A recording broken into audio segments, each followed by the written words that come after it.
पग पर है संग तुम्हारे। अन्नदाता लहू किसानों का बन के पसीना सींचता है धरती का सीना। मेहनत का तेरी हक दिलवाने, नई तकनीक नई खोज बताने। पशुधन को गुणवान बनाना, पौध सुरक्षा को सिखलाना, खेती के सब गुर समझाने, भारत का सरताज बनाने। आठों पहर है संग तुम्हारे। अन्नदाता अन्नदाता। नमस्कार, सूरज की पहली किरण के साथ अन्नदाता कार्यक्रम में मैं जहरा शान अपने प्रदेश के सभी किसान भाइयों का स्वागत करती हूं। आइए कार्यक्रम की शुरुआत से पहले जानते हैं क्या है आज के मुख्य अंश। गिनिया फाउल पालन पर्वतीय क्षेत्रों के किसानों एवं ग्रामीण महिलाओं हेतु अतिरिक्त आय का साधन।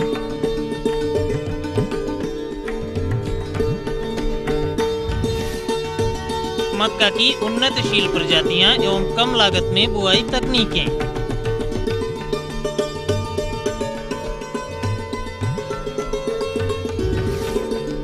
विभिन्न फसलों में जड़ गांठ सूत्रकृमि की समस्या का समेकित प्रबंधन।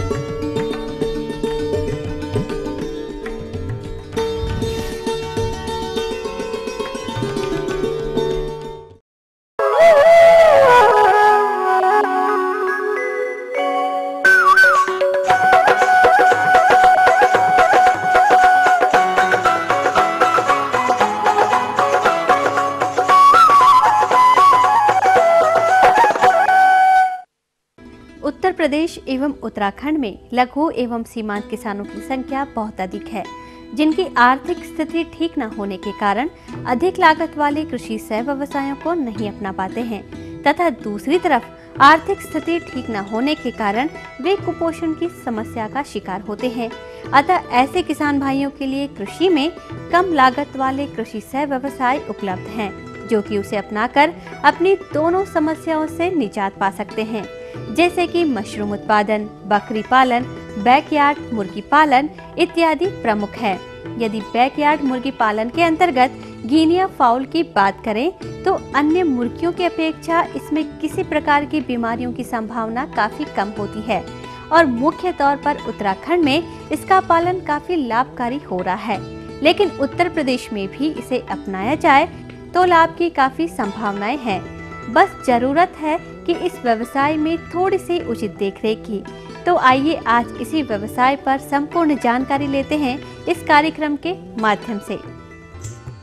किसान भाइयों, गिनिया फाउल बहुत ही चंचल प्रवृत्ति का पक्षी है, जिसको पिछले कुछ वर्षों से मांस एवं अंडा उत्पादन के लिए आवास प्रणालियों में पालतू बनाने हेतु पालन किया जा रहा है, जो कि काफी सफल भी हो रहा है, क्योंकि यह गिनिया फाउल पक्षी का पालन कम खर्च एवं कम देखरेख में करके लघु, सीमांत तथा भूमिहीन किसान अपने दैनिक भोजन में इसके अंडे एवं मांस का उपयोग करके अपनी कुपोषण की समस्या को दूर कर स्वस्थ भी रह सकते हैं तथा इसके मांस एवं अंडे को बेचकर अतिरिक्त लाभ ले सकते हैं। तो किसान भाइयों, यदि आप इसका पालन करना चाहते हैं तो आप इसके चूजे केंद्रीय पक्षी अनुसंधान संस्थान बरेली, नरेंद्र देव कृषि एवं प्रौद्योगिक विश्वविद्यालय कुमारगंज फैजाबाद तथा गोविंद वल्लभ पंत कृषि एवं प्रौद्योगिक विश्वविद्यालय पंतनगर उत्तराखंड से इसके चूजे प्राप्त कर सकते हैं।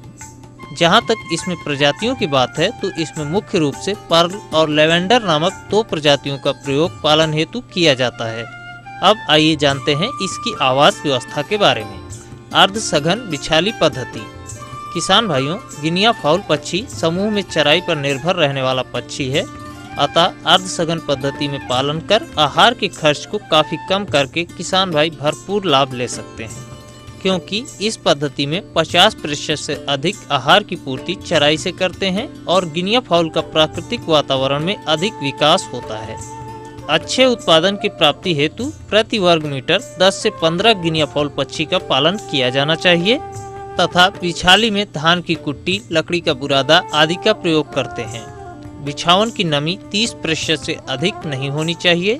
पहले गिनिया फाउल के चूजे लाने के बाद 2 सप्ताह तक उनको ब्रूडर में रखते हैं तथा 1 वर्ग मीटर में 20 चूजों को रखा जाता है। चूजे लाने के उपरांत शुरू में 24 घंटे तक चीनी या गुड़ का घोल प्रदान करते हैं तथा आहार के लिए बिछाली पर समाचार पत्र बिछाकर दाना डालते हैं। किसान भाइयों, अगर इसके आहार की बात की जाए तो ये ब्रॉयलर को दिए जाने वाले राशन एवं चराई पर ही पाला जाता है, जिसमें प्रथम सप्ताह प्रति पक्षी प्रतिदिन 5 ग्राम, दूसरे से चौथे सप्ताह 10 ग्राम, चौथे से छठवें सप्ताह में 15 ग्राम और छठवें से 8वें सप्ताह तक 20 ग्राम, 10 से 12 सप्ताह तक 25 ग्राम, 12 से 14 सप्ताह तक 30 ग्राम तथा 14 से 16 सप्ताह तक 32 ग्राम ब्रॉयलर राशन देते हैं। और यदि चराई की बात करें तो 2 से 4 सप्ताह के चूजे को मात्र 1 घंटे चराई करवाते हैं। इसके उपरांत 4 से 5 घंटे तक ये चराई करते हैं, जिसमें छोटे कीड़े मकोड़े तथा खरपतवारों को खाते हैं और ये पक्षी फसलों को नुकसान नहीं पहुंचाते। ये पक्षी बिक्री हेतु 10 से 12 सप्ताह में 1 किलो से ऊपर का वजन धारण कर लेते हैं। किसान भाइयों, अंडा उत्पादन के लिए इस पक्षी को 2 से 3 वर्षों तक रखा जा सकता है। यह 5 से लेकर 6 महीने के उपरांत अंडा देना प्रारंभ करता है। ये मार्च से लेकर सितंबर माह तक ही अंडे देता है, क्योंकि यह मौसमी अंडा उत्पादक पक्षी है। और किसान भाइयों, ग्रामीण परिस्थितियों में इससे वर्ष में 100 अंडे की प्राप्ति होती है। किसान भाइयों, अब आइए जानते हैं आर्थिक विश्लेषण के बारे में। तो जो किसान भाई व्यवसाय की शुरुआत करना चाहते हैं, उन्हें आवास में 2000 रुपये प्रति वर्ग मीटर के हिसाब से 100 गिनिया फाउल पक्षी के लिए 7 वर्ग मीटर आवास हेतु 14,000 रुपये तथा ब्रूडर, खाने के बर्तन इत्यादि पर 600 रुपये का खर्च आता है। इनके आहार की खर्च की बात करें तो अर्ध सघन प्रणाली में प्रति गिनिया फाउल पक्षी दाना लगभग 1.5 किलो खाकर 1 से 1.25 किलो का वजन धारण करती है, जिस पर केवल 22 रुपये का खर्च आता है, क्योंकि इस पद्धति में गिनिया फाउल पक्षी 50% से अधिक अपने आहार की पूर्ति बाहरी वस्तुएं जैसे घास, कीड़े तथा बेकार फल एवं सब्जियों को खाकर करती है। यदि बिजली, दवा, परिवहन खर्च की बात करें तो प्रति पक्षी लगभग 5 रुपये आता है। इस प्रकार 1 किलो गिनिया फाउल पक्षी तैयार होने में लगभग 27 रुपये का व्यय आता है। अतः किसान भाई एक चक्र में 100 गिनिया फाउल पक्षी लाते हैं, जिसमें मृत्यु दर अगर 10% मान ली जाए तो इस प्रकार 90 पक्षियों को 4 महीने उपरांत जब 1 किलो से ऊपर वजन हो जाता है तो उसे 100 रुपये प्रति किलो की दर से बेचकर एक चक्र में 9,000 रुपये की प्राप्ति कर सकते हैं। इस तरह से वर्ष में 3 चक्र पालन कर 27,000 रुपये का कुल आमदनी प्राप्त होता है। यदि इसमें चल लागत 8,100 रुपये तथा अचल लागत एवं पूंजी ब्याज के रूप में 1,035 रुपये घटा दिए जाएं, तो प्रतिवर्ष लगभग 17,865 रुपये की शुद्ध आमदनी प्राप्त कर सकते हैं। तो किसान भाइयों, आप अपने खेती के मुख्य कार्य को करते हुए इसमें केवल 3 से 4 घंटे का समय देकर अगर इसको अपनाते हैं तो आप अच्छा लाभ कमा सकते हैं।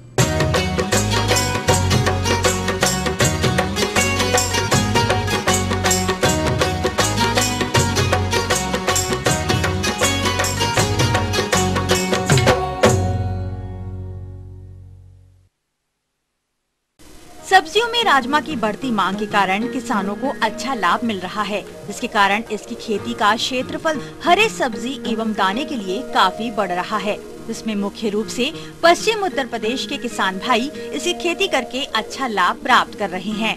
साथ साथ अन्य क्षेत्र के किसान भाई अच्छा लाभ कमा सकते हैं, परंतु अच्छे उत्पादन के लिए यह आवश्यक है कि किसान भाई उन्नतशील प्रजातियों का चयन कर बुवाई की सही तकनीकी का प्रयोग करें एवं समय से बुवाई करें, अन्यथा इन क्रियाओं में अनियमितता से फसल को विभिन्न समस्याओं का सामना करना पड़ेगा, जैसे कम बीजों का जमाव, फसल में खरपतवारों की अधिकता तथा रोगों एवं कीटों का प्रकोप इत्यादि की वजह से श्रम व लागत दोनों ही बेकार चली जाएगी। अतः किसान भाइयों, राजमा की उन्नतशील प्रजातियां एवं बुवाई विधि पर विस्तृत जानकारी दे रहे हैं चंद्रशेखर आजाद कृषि एवं प्रौद्योगिकी विश्वविद्यालय कानपुर के विषय विशेषज्ञ डॉक्टर राजीव कुमार। जहाँ तक राजमा की फसल का महत्व की बात है, राजमा सब्जी और दाल दोनों रूपों में प्रयोग किया जाता है और दोनों ही रूपों में इसकी खेती की जाती है। बाजार भाव अच्छा मिलने के कारण चाहे फली के रूप में चाहे दाने के रूप में जो भी फसल किसान भाई करते हैं तो उससे एक अच्छी आमदनी मिलती है, जिससे प्रति इकाई क्षेत्रफल से अधिक किसान भाई इससे लाभ प्राप्त कर सकते हैं। जहाँ तक भूमि की बात है, दोमट या हल्की दोमट भूमि राजमा के लिए सर्वोत्तम मानी गई है। खेत की तैयारी के लिए सर्वप्रथम 2-3 जुताइयाँ मिट्टी पलट हल से थोड़ा गहरी जुताई करनी चाहिए। इसके पश्चात कल्टीवेटर या देसी हल जो भी उपलब्धता हो अपनी उपलब्धता के अनुसार या रोटावेटर से आप अपने खेत की तैयारी करें। जहाँ तक प्रजातियों की बात है, जैसा हमने पूर्व में बताया गया था कि राजमा सब्जी और दानों दोनों के लिए प्रयोग किया जाता है। सब्जी के लिए जो वैरायटी है वो आज़ाद राजमा 1 है, जो 1 हेक्टेयर में 100 कुंटल तक फली देती है। बहुत अत्यधिक पैदावार देने के साथ साथ इसका मार्केट वैल्यू बहुत अधिक है और तो किसान भाई इसको उगाकर बहुत अच्छी आमदनी प्राप्त कर सकते हैं। जहाँ तक दानों की प्रजातियों की बात है, उसमें उदय, अंबर, उत्कर्ष आदि प्रजातियां हैं। ये सभी प्रजातियां 120 से 125 दिन में पककर तैयार हो जाती हैं और इनसे 20 से 25 कुंटल दानों की पैदावार प्रति हेक्टेयर ली जाती है। जहाँ तक बीज की मात्रा की बात है, 1 हेक्टेयर क्षेत्रफल की बुआई के लिए राजमा को लगभग 125 किलोग्राम बीज 1 हेक्टेयर के लिए पर्याप्त होता है। लेकिन बुआई से पूर्व बीज शोधन का करना अत्यंत आवश्यक है। इसके लिए कार्बेंडिजिम जो फफूंदनाशक रसायन है उसकी 2 ग्राम मात्रा को प्रति किलोग्राम बीज की दर से मिलाकर आप उपचारित करें।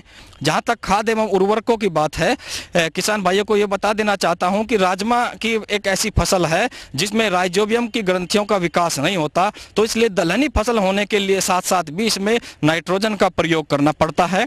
इसके लिए 1 हेक्टेयर के लिए 120 किलोग्राम नाइट्रोजन, 60 किलोग्राम फास्फोरस और 30 किलोग्राम पोटास प्रति हेक्टेयर की दर से प्रयोग किया जाता है। नाइट्रोजन की आधी मात्रा अर्थात 60 किलोग्राम बुआई के समय प्रयोग किया जाता है और शेष आधी मात्रा जो है खड़ी फसल में टॉप ड्रेसिंग के रूप में प्रयोग किया जाता है। यहाँ पर एक चीज़ मैं ये भी बता देना चाहता हूँ कि राजमा की फसल में जब गंधक का प्रयोग करते हैं तो उसका फसल पर आपके जो दाने हैं या आपकी फलियां हैं उनकी गुणवत्ता के साथ साथ उत्पादन बढ़ता है। तो 20 किलोग्राम प्रति हेक्टेयर गंधक का प्रयोग किसान भाई बुआई के समय यानी कि खेत की अंतिम तैयारी के समय खेत में छिड़क कर मिट्टी में मिला देते हैं।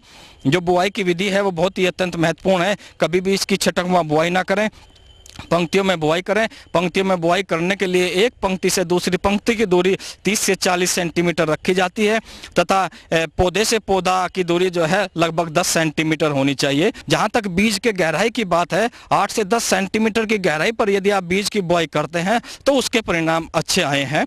और जो राजमा की बुआई है, बुआई का जो सर्वोत्तम समय माना गया है वो अक्टूबर से लेकर नवंबर के प्रथम सप्ताह तक जो है निरंतर इसकी बुआई करते चले जाते हैं। अत्यधिक खरपतवारों का आपके क्षेत्र में प्रकोप है तो बुआई के तुरंत उपरांत पेंडामेथिलिन की 3.3 लीटर मात्रा को लगभग 800 से 1000 लीटर पानी में मिलाकर घोल बनाकर एक भली भांति अच्छी तरह जो है स्प्रे करना चाहिए।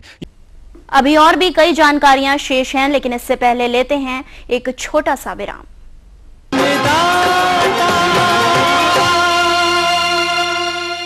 हम लाएंगे बदलाव। स्वयं एग्रो पेश करते हैं विदेशी तकनीक से बना special steel temper blade, export quality heavy duty gear works, Bharat का एकमात्र डीजल और समय की बचत करने वाला स्वयं रोटावेटर। रात 9 बजे सबकी नजर टिकी होती है न्यूज एट 9 PM पर, दिन भर की खबरों का अपडेट। जीवनदायी पोटाश का है वरदान, क्योंकि इससे मिले पोटेशियम पौधों में कीड़े मकोड़े एवं बीमारी के दुष्प्रभाव को कम करता है और साथ ही फसल को ज्यादा पैदावार और अच्छी गुणवत्ता के साथ उपज देता है, यानी लाभ ही लाभ। IPL पोटाश यानी असली पोटाश।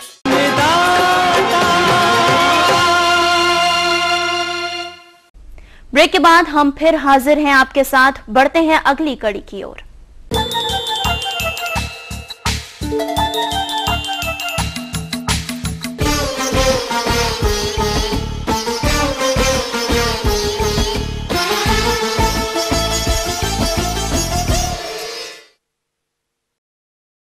रबी की खाद्यान्न फसलों के अंतर्गत गेहूं की भांति मक्के का स्थान सर्वोच्च है, जिसकी खेती खरीफ, जायद व रबी तीनों ऋतुओं में की जाती है। और रबी मक्के की बात की जाए तो अपने राज्य में व्यापक पैमाने पर की जाती है। पहला नदी के किनारे वाले क्षेत्रों में तथा दूसरा धान की कटाई के उपरांत मक्के की बुवाई करते हैं। लेकिन देखा जाता है कि रबी मक्के की बुवाई हेतु खेत की तैयारी में लगभग 15 से 20 दिन का समय लगता है तथा बुवाई हेतु खुरपी या डिबलर का प्रयोग करते हैं, जिसमें समय, श्रम व लागत खर्च भी अधिक लगता है। अतः किसान भाइयों, प्रदेश में रबी मक्के की खेती में कौन सी तकनीक अपनाई जाए जिससे कि प्रति एकड़ उपज के साथ साथ प्रति एकड़ अधिक से अधिक लाभ की प्राप्ति हो सके। इस हेतु देखिए रबी मक्के की खेती पर यह विशेष प्रस्तुति। लेकिन इस समय पूर्वी उत्तर प्रदेश में और मैदानी क्षेत्रों में रबी में मक्का की खेती का प्रचलन तेजी से बढ़ रहा है और मक्का की खेती के लिए जो है हमारे किसान भाई रबी में प्रयास कर सकते हैं। जो किसान भाई बोना चाहते हैं वो सबसे पहले तो इसमें महत्वपूर्ण बात है खेत की तैयारी। ये खेत जो खाली हो जाते हैं इनमें एक डिस्क हैरो से गहरी जुताई करके और मिट्टी पलटने वाले हल से जुताई करके 2-3 जुताइयाँ कल्टीवेटर से करके और खेत को समतल करके तैयार कर लिया जाता है। और उसके लिए जो भी हमारी प्रजातियां हैं वो जो हाइब्रिड किस्में हैं, संकर किस्में हैं, वो विशेष करके इसमें महत्वपूर्ण हैं। इनके लिए जो है शक्तिमान 1 है, बुलंद है, PHM 3 है, डक्कन 105 है और KH 5981 है, KH 59 जो है 91 है। ये बहुत अच्छी प्रजातियां हैं जो हमारी रबी की मक्के की खेती के लिए विशेष करके महत्वपूर्ण है और इनकी 80 से 85 कुंटल तक की पैदावार होती है। इसके अलावा और भी हमारी संकुल प्रजातियां जिसमें धवल है, शरदमणि है, शक्ति 1 है और भी प्रजातियां हैं हमारी। खासतौर से बेबी कार्न के लिए BL 42 है, प्रकाश है, HM 4 है। जहां तक बीज की मात्रा का प्रश्न है तो प्रति हेक्टेयर 18 से 20 किलोग्राम बीज का प्रयोग करना चाहिए ताकि औसत पौध संख्या 65,000 से 75,000 प्रति हेक्टेयर आ सके। इसके बाद जो है वो बीज का शोधन जो है भी वो बहुत आवश्यक है। बीज के शोधन के लिए 2-3 ग्राम दवा थीरम या कैप्टान 1 किलो बीज में मिला करके और इसकी बुवाई करते हैं। सबसे महत्वपूर्ण बात है इसमें खाद की। तो खाद करीब 150 किलोग्राम नत्रजन, 75 किलोग्राम फास्फोरस और 60 किलोग्राम पोटास, 40 किलोग्राम जो है सल्फर, ये 1 हेक्टेयर के हिसाब से इसमें डालना पड़ता है। नत्रजन की आधी मात्रा, फास्फोरस, पोटास और सल्फर इसकी पूरी मात्राएं बुवाई के समय कूनों में देनी है। बुवाई का जो उपयुक्त समय है वो 20-25 अक्टूबर से लेकर के और 15 नवंबर तक इसकी बुवाई बड़ी आसानी से की जा सकती है और ये बड़ा उपयुक्त समय है।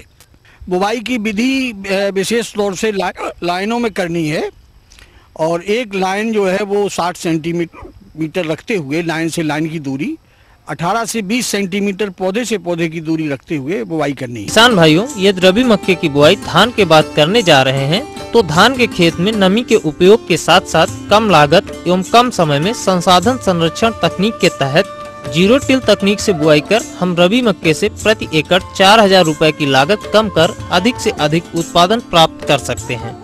इस विधि में सीधे zero till forty seed drill को धान के खेत में जिसमें हल्की नमी हो उसको जीरो टिलेज बुआई करते हैं। इस विधि में 7 से 7.5 किलो प्रति एकड़ बीज की आवश्यकता होती है, जिसमें पंख से पंख की दूरी 60 बाई 60 सेंटीमीटर एवं पौधे से पौधे की दूरी 20 बाई 20 सेंटीमीटर रखते हैं, जिससे प्रति एकड़ 30 से 32,000 पौध स्थापित होती है।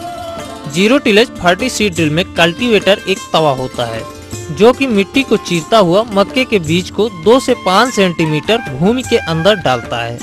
इसके द्वारा बुआई के समय आप उर्वरकों का उपयोग भी कर सकते हैं। बुआई के 3 दिन के अंदर जब मृदा में नमी हो 1 किलोग्राम एट्राजीन 200 लीटर पानी में घोल बनाकर छिड़काव करने से खरपतवारों की समस्या नहीं रहती।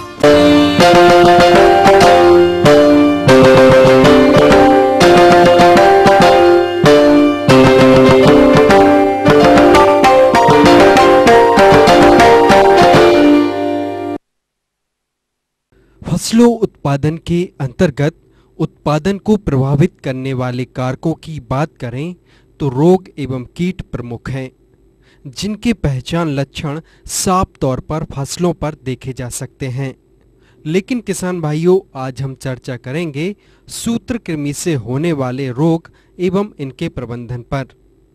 प्रायः देखा जाता है कि किसानों को सूत्रकृमि से होने वाले नुकसान के बारे में कोई जानकारी ही नहीं होती, जबकि इनके प्रकोप के चलते पूरी की पूरी फसल नष्ट हो जाती है। इनका प्रकोप न केवल खुले प्रक्षेत्र पर बल्कि पॉली हाउस में भी देखा गया है। अतः किसान भाइयों की इसी समस्या के मद्देनजर सूत्रकृमियों के समन्वित प्रबंधन पर जानकारी हेतु हमारे संवाददाता ने मुलाकात की सूत्रकृमि रोग वैज्ञानिक डॉक्टर अक्षय कुमार पाठक से। लोग जगह जगह पे लोग बागों ने केज हाउस वगैरह लगा रखे हैं और सब केज हाउसेस के अंदर में देखा है अधिकांश के अंदर समस्या है सूत्रकृमि रोगों की। जो मूल ग्रंथि रोग है खीरे में, टमाटर में, उनको बहुत ज़्यादा नुकसान कर रहा है और इतने सूक्ष्म होते हैं कि मिट्टी में भी दिखाई नहीं देते। जब आंख से दिखाई नहीं देते तो किसान लोग इसको देख नहीं पाते, इससे परिचय नहीं मिल पाता। तो अब हमारे किसान भाई धीरे धीरे जानने लगे, जागरूक होने लगे। जब इन्होंने इतना पैसा खर्च किया, केज हाउस वगैरह लगाया है, अब उनको जब वहाँ पे निमेटोड आते हैं तो समस्या का एहसास हो रहा है कि समस्या का निवारण कैसे हो। अब ये सोचते हैं कि हमारे खेत के अंदर, हमारे पॉली हाउस में, हमारे केज हाउस के अंदर ये सूत्रकृमि की समस्या न हो। तो अगर ऐसा करना चाहते हैं हम, तो हम इसको निमेटोड को से बचाव के लिए एक नहीं अनेक उपाय हमको एक साथ करने पड़ेंगे समय समय के ऊपर। जैसे हमारी मिट्टी में सबसे पहले सूत्रकृमि न हो, हमारे वैज्ञानिक के पास में आते रहे, मिट्टी की बार बार जांच कराते रहे। अगर 2 सूत्रकृमि 2 निमेटोड प्रति ग्राम मृदा के उपस्थित हैं तो इसका मतलब वहाँ तक हम उनके नुकसान को सहन कर सकते हैं। अगर 2 निमेटोड प्रति ग्राम मृदा से अधिक उनकी संख्या बढ़ती है तो हमको विचार करने की आवश्यकता हो जाती है। तो हमारे पास में अनेक सारे उपाय हैं, जैसे कि अगर हम जैसे पॉली हाउसेस संरक्षित है वहाँ पे कई सारे हमारे पास में ध्रुवीकरण करने वाले फ्यूमिगेंट्स हमारे पास में हैं, उपलब्ध है, जिसके अंदर DBVP है, ED भी है। यहाँ अगर कुछ भी है तो कम से कम फॉर्मल्डिहाइड सॉल्यूशन हमारे पास में 20% फॉर्मल्डिहाइड प्रति लीटर पानी के हिसाब से घोल बना करके हम उसकी अच्छी तरह से सिंचाई कर दें पूरी पॉली हाउस की। जिस समय हमारे पॉली हाउस पे किसी प्रकार की कोई फसल नहीं है, सिंचाई कर दें और उसके बाद में मल्चिंग कर दें। उसको अपन किसी पॉलीथीन की पन्नी से, किसी पॉलीथीन की चादर से ढकते हैं। 20 एक दिन तक हम इस फ्यूम्स को, जो धुआं आ रहा है, इस धुएं को हम हमारी मिट्टी के अंदर ही रहने देवें। और अच्छा है अगर हम गर्मी के अंदर करें तो गर्मी में तापमान भी अधिक होता है तो निमेटोड्स के जिंदा रहने की संभावना कम रहती है। अर्थात हम इसको हम इसको कभी भी कर सकते, जब हमको मौका मिले हर फसल के बाद में उसकी सिंचाई कर दें अच्छी तरह से और उसके ऊपर प्लास्टिक की पन्नी ढक दें कम से कम 20-25 दिन के लिए, महीने भर के लिए। और फिर इसको हम हटाने के बाद में हम ये निश्चित कर लें, बीज की बुआई से पहले निश्चित कर लें कि फॉर्मल्डिहाइड की बदबू अब इस मिट्टी में नहीं रहनी चाहिए, क्योंकि हम अगर उसमें बीज डाल देंगे और उसमें फॉर्मल्डिहाइड भी है तो उसका अंकुरन नहीं हो पाएगा या कम हो जाएगा। तो इसका हम ध्यान कर लें। इसके साथ में क्या है कि कुछ ऐसे कवक हैं जैसे जिसका नाम है पेस्टिलोमाइसिस लिलिसिनस। इसकी बहुत सारी व्यापारिक नाम से बाजार का मिल रहा है। तो ये जो कवक है ये निमेटोड के अंडों को खाता है। उसका प्रयोग हम जिन पॉली हाउसेस के अंदर आ गया है, ये हमारे किसान भाई खुद भी जागरूक है इस बारे में। अगर मान लो कि हमने उसको इस प्रकार से ही भरा तो उसके अंडे जितने मृदा के अंदर हैं वो अंडे इस पेस्टिलोमाइसिस लिलिसिनस से खत्म हो जाएंगे। अब हमारे पास में एक निमेटिसाइड भी है, सूत्रकृमिनाशी रसायन है, जिसका नाम है कार्बोसल्फान। 2 ग्राम सक्रिय तत्व प्रति किलो बीज के हिसाब से अगर हम उससे उपचारित कर दें कार्बोसल्फान, ये आता है 25 ST। तो इसका मतलब है 8 ग्राम प्रति किलो बीज के हिसाब से लगेगा। अब हम इसका बीज उपचार कर लें। और या फिर हमारे पास में कुछ एक सूत्रकृमिनाशी रसायन है जिसके अंदर कार्बाफ्यूरॉन है, 3% दानेदार आता है। इसका प्रयोग करें हम 1 से 2 किलो सक्रिय तत्व प्रति हेक्टेयर के हिसाब से आप इसका प्रयोग करें। और इसका प्रयोग हमको हरदम मिट्टी में मिला करके करना पड़ेगा। और मैंने आपको बताया गर्मी के अंदर अगर हो सके तो हम खूब गहरी जुताई करके मिट्टी को जितना पलट सकते हैं उतना पलट दें। उस मिट्टी में रहने वाले जितने भी निमेटोड हैं वो निचली परतों से उठ करके ऊपरी परतों पे आ जाएंगे। मई जून जुलाई के मौसम में बहुत गर्म रहता है और उसके अंदर सूत्रकृमि स्वतः ही नाश हो सकता है इनका। सबसे पहले अगर आपको मालूम होगा तो हमारे यहाँ पे मोलिया डिसीज वासुदेवा ने देखी थी, मोलिया बीमारी, जो कि गेहूँ जौ के अंदर आती है। इसमें क्या होता है, मोलिया के अंदर गेहूँ जौ के खेत छोटे बड़े चप्पेदार हिस्सों के अंदर बढ़ जाता है। और अगर हम इसकी जड़ों को उखाड़ कर देखेंगे तो वहाँ पे सूत्रकृमि की बिल्कुल चमकती हुई सफ़ेद रंग की बिल्कुल मोती की जैसी चमकती हुई इसकी बाधाएं मिलती है हमको, हेटोडोरा की, या इसको हम पुटी सूत्रकृमि भी कहते हैं। और क्योंकि इसकी वजह से क्या होता है, खेत क्योंकि निमेटोड बहुत ज़्यादा चल नहीं पाता है मिट्टी में, तो एक जगह जहाँ पर है वहाँ पे फसल को नुकसान हुआ तो पौधे बौने रह गए। किसी जगह पे अगर मान लो निमेटोड कम है तो वहाँ पे पौधे लंबे हो गए, तो खेत ऐसा लगता है छोटे बड़े हिस्सों के साथ बटा हुआ दिखाई देता है।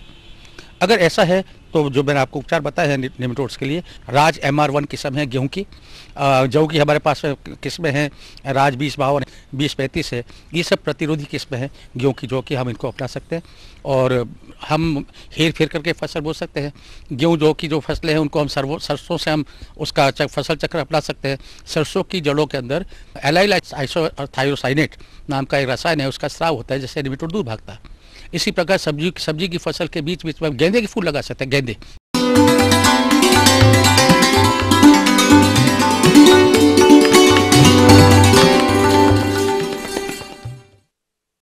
चलिए अब रुख करते हैं आपके द्वारा पूछे गए प्रश्नों के जवाबों की ओर।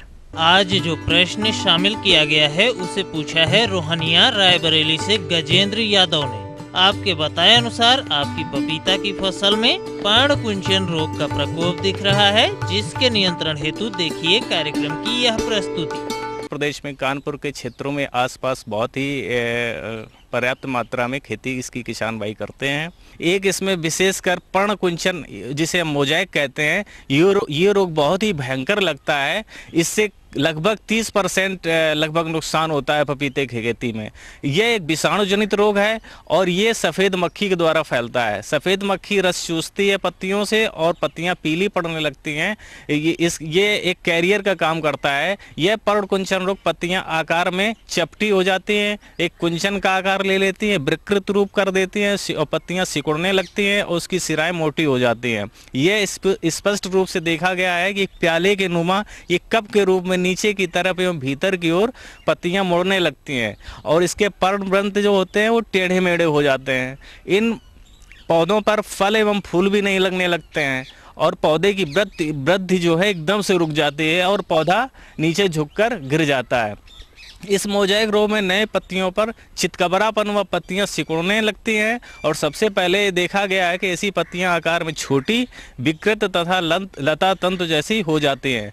डंठल इसके छोटे हो जाते हैं और पौधे की वृद्धि रुक जाती है। पौधे के सिरे पर नए पत्तियों के मुट्ठी नुमा गुच्छे बन जाते हैं। यह पुरानी पत्तियां गिर जाती हैं। फल छोटे हो जाते हैं, विकृत व मोजाइक जैसे धब्बे वाले होते हैं और इसके नियंत्रण हेतु पर्णकुंचन रोग ग्रस्त जो पौधे होते हैं उनको उखाड़ कर नष्ट करने से बचाया जा सकता है, जिससे रोग का फैलाव रुक सके, जिससे दूसरे पौधे भी प्रभावित ना हो सकें।